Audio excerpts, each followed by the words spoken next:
el modo de actuar de Dios Todopoderoso en la humanidad a través de los tiempos ha sido siempre el mismo y con características que uno queda sorprendido de la bondad, del advertir, del castigar, pero el estar dispuesto a nuevamente perdonar. O sea, nuestro Señor anuncia, nuestro Señor alerta, nuestro Señor advierte a los que están en pecado, o como caso de Nínive, ciudades, pueblos, pueden ser naciones, que están en pecado, pero da un anuncio, una advertencia y pide ¿qué? Pide la conversión, pide el cambio de vida, pide el convertíos.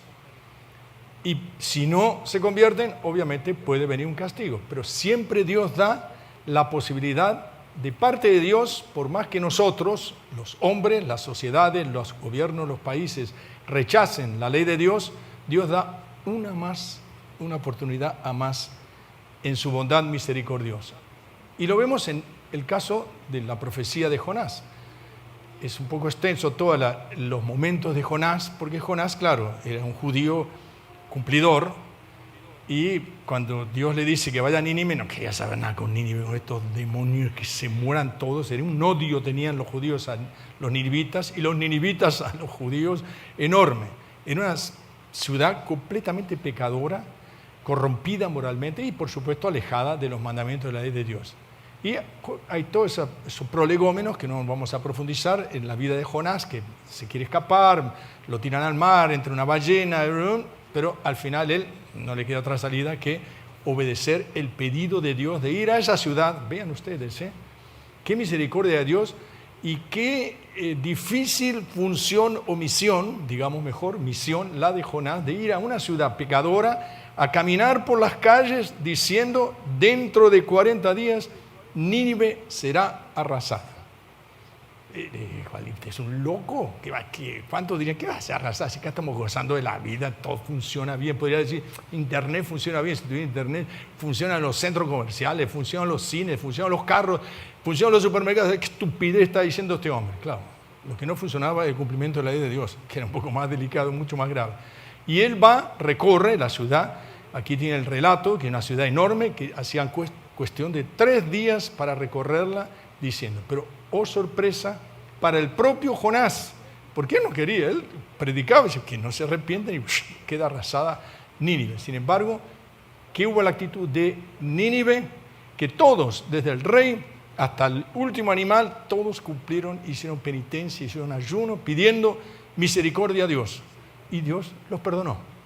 Aunque a Jonás no le gustó mucho, Dios los perdonó. Vean ustedes entonces cómo ese caminar de Dios, de bondad, una ciudad que hoy diría, ¿por qué Dios directamente arrasa con esa ciudad? Como diría Jonás, ¿para qué perder el tiempo con eso? Arrasa y se acabó.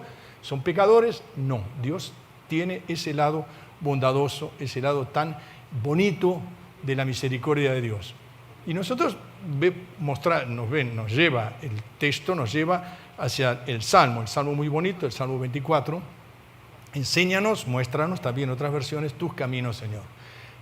Cómo nosotros necesitamos, cómo los pueblos, las naciones necesitan mostrar los caminos. Porque si nosotros vamos a ver, por ejemplo, la pandemia. Todo el mundo está preocupado con la pandemia, es lógico. Si la pandemia, que si los médicos, que la medicina, que las vacunas, que la prevención, todo. Perfecto. ¿Y quién dentro de la pandemia se preocupó por las cosas de Dios? Por profundizar. ¿Por qué? ¿Qué es esto? ¿A raíz de qué vino esta pandemia? ¿Qué es esto que ha convulsionado el mundo todo? En tiempos de San Gregorio Magno, había una epidemia. Y entonces él, ¿qué hizo? Comenzó a hacer una procesión y hasta que no parara la pandemia, la procesión no iba a parar. Por tanto, paró la pandemia y por tanto paró la procesión ya en agradecimiento. O sea, el lado de volverse a Dios, el lado de estar en alerta, el lado de ¿cuáles son tus caminos, Señor? ¿Cuáles son? ¿Cuáles? Muéstranos tu ternura y tu misericordia. ¿Cuántas invocaciones se pueden hacer? ¿Cuántas imágenes alrededor del mundo hay me recuerdo uno de Argentina, el norte de Argentina, Nuestra Señora de los Milagros, y el Señor del Milagro, que era, venían terremotos y qué sé yo, y sacaron el Cristo a la calle, un Cristo antiquísimo y bellísimo, ciertamente español, traído por los españoles, y ¡bum!, paró el terremoto que iba a arrasar completamente a la ciudad de Salta. Ustedes ven cómo hay una actitud de pedir, invocar, Señor, muéstranos tu misericordia. ¿Por qué? Porque San Pablo mismo lo que dice, el momento, él les decía a los primeros tiempos a los corintios, el momento es apremiante. Podemos aplicarlo para nosotros, queridos hermanos. Pues si nosotros vamos a ver Nínive, el mundo de hoy es diferente que Nínive. Es más pecador el mundo, estoy diciendo, no la ciudad de Nínive, el mundo. El Salvador, Centroamérica, América del Sur, América del Norte, Europa, Asia, Rusia, China, el mundo todo. Es más pecador que Nínive. Es raro. Y como piense, ya yo veo todas las caras, están todos pensando y calculando. ¿Qué te calcula? Solo que no había cine, no había propagandas, no había diarios, revistas, no había internet. ¿De cuántos pecados a través de esos sistemas? No había las vestimentas, queridos hermanos, las vestimentas. ¿Cómo eran las vestimentas en aquellos tiempos? O sea, qué pecado, qué cosa curiosa. Nosotros estamos en una situación, leyes, ya calcularon leyes, voy a decir una sola, ley de la eutanasia, está siendo aprobada en varios países, ustedes ya calcularon. ¿Les permitido? Listo, no, te duele mucho, listo, fuera de circulación. El viejito está dando mucho problema, mucho gasto, eutanasia. Entonces uno dice, pero hombre, se matan de los dos extremos, se matan del extremo del aborto al extremo de la eutanasia. Bueno, faltamos nosotros que estamos en el medio. Esto se está transformando en leyes completamente contrarias a la ley de Dios, que no existían en Nínive. Ciertamente harían, pues las monstruosidades pre-llegada de nuestro Señor Jesucristo era un barbarismo horroroso, ofrecer niños como víctimas a los dioses paganos, etc. Pero vean ustedes, San Pablo, él para compenetrar a los primeros cristianos dice, el momento es apremiante. La representación de este mundo termina, como diciendo, miren, este mundo termina. Nosotros estamos llamados para la eternidad. ¿Cómo enfrentar eso? Y llegamos al Evangelio, que es muy interesante, porque el Evangelio nos muestra una circunstancia, un momento en que nuestro Señor, importantísimo, Él elige los apóstoles, va haciendo apostolado con ellos, pero va llamándolos para que vayan a convivir con Él. Ya escucharon prédicas, ya vieron milagros, ya vieron expulsiones de demonios. Nuestro Señor hace cuestión de que tenga, sígueme, Él sígueme. Y entonces encontramos a nuestro Señor en Galilea. Va caminando y encuentra, paseando por junto al mar de Galilea, encuentra primero a Simón, Pedro y Andrés, los dos hermanos. Y les dice, sígueme, porque yo los haré pescadores de hombres. Venid detrás de mí. Digo, bueno, qué cosa impresionante, qué rapidez, qué agilidad en responder. No, ya San Juan Bautista había formado estos cuatro, yo y todos, preparando el camino en sus corazones para recibir a nuestro Señor Jesucristo. Ya ellos habían tenido contacto con nuestro Señor Jesucristo, solo que no habían dado ese paso de ir detrás de Él, de seguirlo. Nuestro Señor fue predicando, como dice, se ha cumplido el tiempo, predicaba. Está cerca el reino de Dios. Vean, se ha cumplido el tiempo, llegó el Mesías, que era Jesús, nuestro Señor, convertido, se pidió un cambio de vida y crees en el Evangelio. Son dos aspectos, vean, el convertirse y el creer en el Evangelio. Y a los otros dos hermanos también, y un dato interesante, para que vayamos siempre conociendo cosas nuevas, dice, dejaron a su padre en la barca con los jornaleros y se marcharon. Por tanto, no es como muchas representaciones de películas que son unos zaparrastrosos, los apóstoles, unos tipos que, como si fueran unos pedidores de limosna a la calle. No, tenían jornaleros, por tanto tenían varias barcas, tenían hombres a los cuales le pagaban un sueldo, un salario. Por tanto, el padre de ellos tenía un cierto estatus y ellos estaban en sociedad con San Pedro y Andrés también. Por tanto, era un nivel, digamos, medio, por lo menos medio cómodo, clase media cómoda. Para aquellos tiempos era una gran cosa. Pero vean ustedes, nuestro Señor los pide que los sigan. ¿Los sigan para qué? Para predicar el convertidos y el creer en el Evangelio. Estamos en los días, el día de la palabra de Dios. Ustedes ven cómo en ese panorama de hoy, vamos a aplicarlo de hoy directamente, la presencia de la palabra de Dios es fundamental.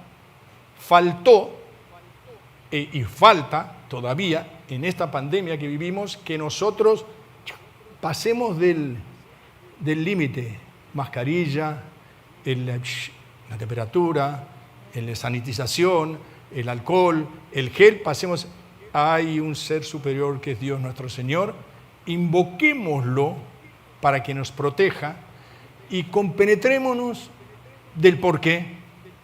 En un mundo como el de hoy, si fuese solo la pandemia, ¿Y cuál es la solución entonces? El tiempo está cumplido. Yo les diría, sin miedo a ser desmentido, yo diría que los tiempos previstos por Fátima están en el límite de ser cumplidos. Tanto pecado alrededor del mundo, tanta ofensa a Dios, tanto alejamiento de las cosas de Dios que usted piensa, porque veo a los niños y niñas, piensa en ellos y ¿qué va a pasar con estos niños? Si yo suelto mis hijos en este mundo, adiós. Me los arrastró la corriente del ateísmo, de la maldad, de la corrupción, del olvido de los mandamientos de la ley de Dios. Entonces los tengo que traer hacia mí, pero no solo basta. ¿Qué tengo que hacer? Vamos juntos a fortalecernos en oración, vamos juntos a resistir, vamos juntos a cambiar de vida, vamos a abrir nuestro corazón a la palabra de Dios, cuyo día hoy festejamos. Porque ese convertidos viene acompañado de, no encuentro dónde está, y creed en el Evangelio. Las dos cosas. Yo me convierto, pero tengo que creer en el Evangelio. ¿Por qué? Porque la palabra de Dios es viva y eficaz, como dije. Es como una espada de dos filos que divide la carne del espíritu. La carne, podríamos decir, las cosas prácticas en torno a la problemática que estamos viviendo. El espíritu es volvernos a las cosas de Dios. Volvernos a Dios, hacer una peregrinación interior, pidiendo, Señor, para esto, protégenos a los que quieras proteger, porque puede ser que otro Dios quiera llevárselo, bueno, pero eso es otro problema, un problema diferente. Pero ¿para qué? Para que la palabra de Dios triunfe, para que se dé esa conversión que pide Nuestra Señora en Fátima. Nuestra Señora en Fátima hace advertencias llenas de bondad. Imagínense, más de 100 años advertir. Cuidado, muchas almas se condenan. Hacer oración y sacrificios. Aumentar la devoción al Inmaculado Corazón de María. Consagrar a Rusia y al mundo al Inmaculado Corazón de María, etc. Muchas de esas cosas no se cumplieron. Hacer los primeros sábados, rezar el rosario, ¿cuántas no se cumplieron? Ni se difunden. En los ambientes católicos, si va a ser un 10% que se habla de eso, es mucho. ¿Por qué? Porque estamos alejados de Dios. Estamos tomados por otro COVID que es mucho peor que este COVID, que este, ¿cómo se llama?